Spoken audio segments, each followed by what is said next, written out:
வணக்கம் நண்பர்களே, AKS creative கிரியேஷனுக்கு உங்களை அன்போடு வரவேற்கிறேன். இன்றைக்கி நம்ம முருங்கைப்பூவை வச்சு ஒரு வடை தான் செய்ய போகிறோம். இந்த வடை செய்கிறதுக்கு கடலப்பருப்பு பார்த்திங்கன்னா எடுத்து ஒரு மணி நேரம் நல்லா ஊற வச்சுருக்கேன். இந்த கப்பால் ஒரு கப் அளவுக்கு எடுத்திருக்கேன். அது முருங்கைப்பூ எந்த அளவுக்கு நமக்கு கிடைக்குதோ அதுக்கேற்றப்போல நம்ம கடலப்பருப்பை வந்து ஊற வச்சுக்கணும்.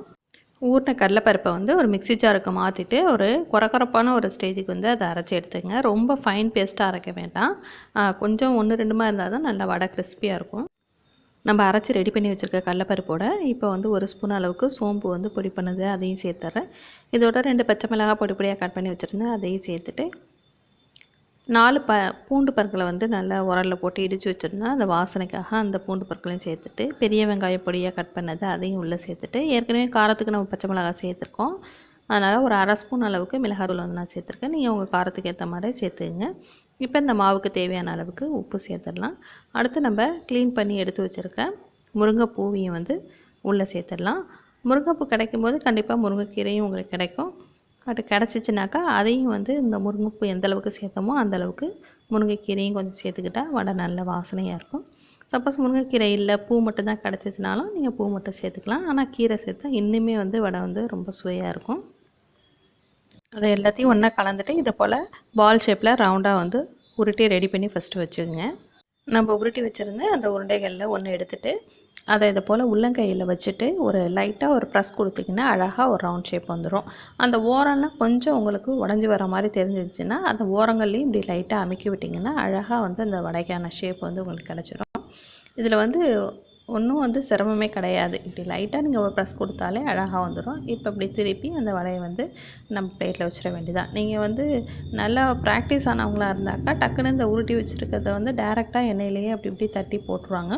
பட் நீங்கள் பிகினஸாக இருந்தீங்கனாக்கா இதை போல் ரெடி பண்ணி வச்சுக்கிட்டிங்கன்னா நீங்கள் எண்ணெயில் போடும்போது கொஞ்சம் டென்ஷன் இல்லாமல் ஒன்று ஒன்றா எடுத்து எண்ணெயில் போட்டு பொரித்து எடுக்கிறதுக்கு உங்களுக்கு வசதியாக இருக்கும். அதனால தான் இந்த மாதிரி ஒரு மெத்தடை வந்து நீங்கள் ஃபாலோ பண்ணிங்கனாக்கா உங்களுக்கு ரொம்பவே சுலபமாக இருக்கும். அதுக்காக தான் நான் இப்படி சொல்கிறேன். இதை போல் ரெடி பண்ணி வச்சுக்கோங்க எல்லா பாலையும். அதுபோல் இன்னொரு விஷயம் பார்த்திங்கன்னா, நீங்கள் பிகினஸாக இருந்தீங்கனாக்கா இப்போ ரெசிபி வந்து ட்ரை பண்ணுறீங்கனாக்கா எப்போதுமே வந்து ஒரு அதிகமான குவான்டிட்டி போட்டு வந்து ட்ரை பண்ணாதீங்க. ஒரு கொஞ்சமான அளவில் நீங்கள் செஞ்சிங்கனாக்கா உங்களுக்கு செய்யும்போதும் ஒரு மலைப்பாக இருக்காது. 2வது ஒரு ஏதாச்சும் ஒரு சின்ன ஒரு மிஸ்டேக் நடந்துட்டால் கூட சரி, ஏதோ கொஞ்சமான பொருள் தான் வேஸ்ட் ஆனுச்சு, இல்லை கொஞ்சமாக தான் நல்லா இல்லாமல் இருந்தது, இருந்தாலும் ட்ரை பண்ணி சாப்பிட்டோம் அப்படிங்கிறதோட இருக்கும். பட் அதிகமான பொருளை போட்டிங்கனாக்கா அப்படி தான் உங்களுக்கு செய்கிறதுக்கும் ஒரு மலைப்பாக இருக்கும். 2வது சப்போஸ் ரெசிபி சரியாக வரலனாலும் உங்களுக்கு வந்து ஒரு டென்ஷன் ஆகிடும். அதனால் எந்த ரெசிபி நீங்கள் ட்ரை பண்ணாலும் பிகினஸாக இருந்தால் கொஞ்சமாக போட்டு ட்ரை பண்ணுங்கள். அதுக்காக ட்ரை பண்ணாமலே இருக்காதீங்க, அதுவும் வந்து தப்பு. சிலர் பார்த்திங்கன்னா எனக்கு செய்ய தெரியாது, எனக்கு பழக்கம் கிடையாது அப்படின்னு சொல்லி எதுவுமே வந்து ட்ரை பண்ண மாட்டாங்க. அதுபோல் இல்லாமல் கொஞ்சம் கொஞ்சமாக செய்ய வந்து கற்றுக்குங்க, அதுதான் வந்து நல்லது. இப்போ வந்து நம்ம வடையெல்லாம் வந்து ரெடி பண்ணி வச்சாச்சு. இப்போ அந்த வடையை பொரிச்சு எடுக்கிறதுக்காக கடாயில் வந்து எண்ணெயை வந்து சேர்த்துக்கிறேன். எண்ணெய் வந்து ஃபஸ்ட்டு நம்ம வடை சேர்க்குறதுக்கு முன்னாடி நல்லா வந்து சூடாகிடணும். நம்ம வடையை ஒன்று ஒன்றா உள்ளே சேர்த்த பிறகு நம்ம ஸ்டவ் வந்து ஒரு மீடியமான ஃப்ளேமில் வச்சுக்கணும். இப்போ எண்ணெய் பார்த்திங்கன்னா நல்லா சூடாகிடுச்சு. இப்போ வடையை வந்து ஒன்று ஒன்றா உள்ளே சேர்த்துடலாம்.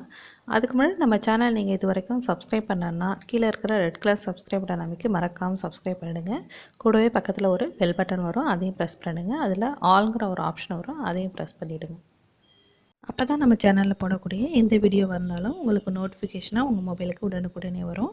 இப்போ ஒரு பக்கம் வந்து வடை வந்து நல்லா பொரிஞ்சு வந்துருச்சு. இப்போ அதை அடுத்த பக்கம் வந்து திருப்பி விட்டுக்கலாம். முக்கியமான விஷயம், வடை வந்து பொரிக்கும் போது ஃப்ளேம் வந்து மீடியமான ஃப்ளேமில் வைங்க. அப்போ தான் உள்ள மாவெல்லாம் நல்லா வந்திருக்கும், மேலே வந்து நல்லா கிறிஸ்பியாக உங்களுக்கு பொரிஞ்சு வரும். இப்போ வடையெல்லாம் நல்லா வந்து பொரிஞ்சு வந்துருச்சு. நல்லா வந்து ஒரு வாசனையாக இருக்குது வடை. இப்போ வந்து எல்லாத்தையும் ஒன்று ஒன்றா எடுத்துடலாம்.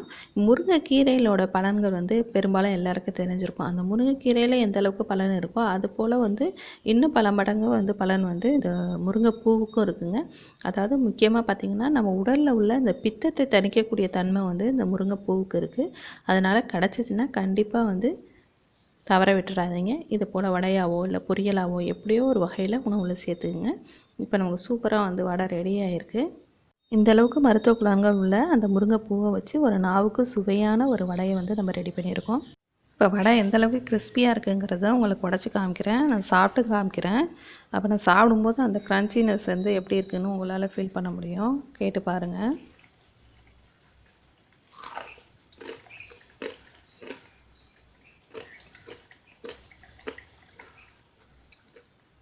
கண்டிப்பாக இந்த ரெசிபி ட்ரை பண்ணிவிட்டு எப்படி இருந்ததுன்னு உங்களுக்கு கருத்துக்களை ஃபீட்பேக்கில் சொல்லுங்கள். மறக்காமல் லைக் பண்ணுங்கள்.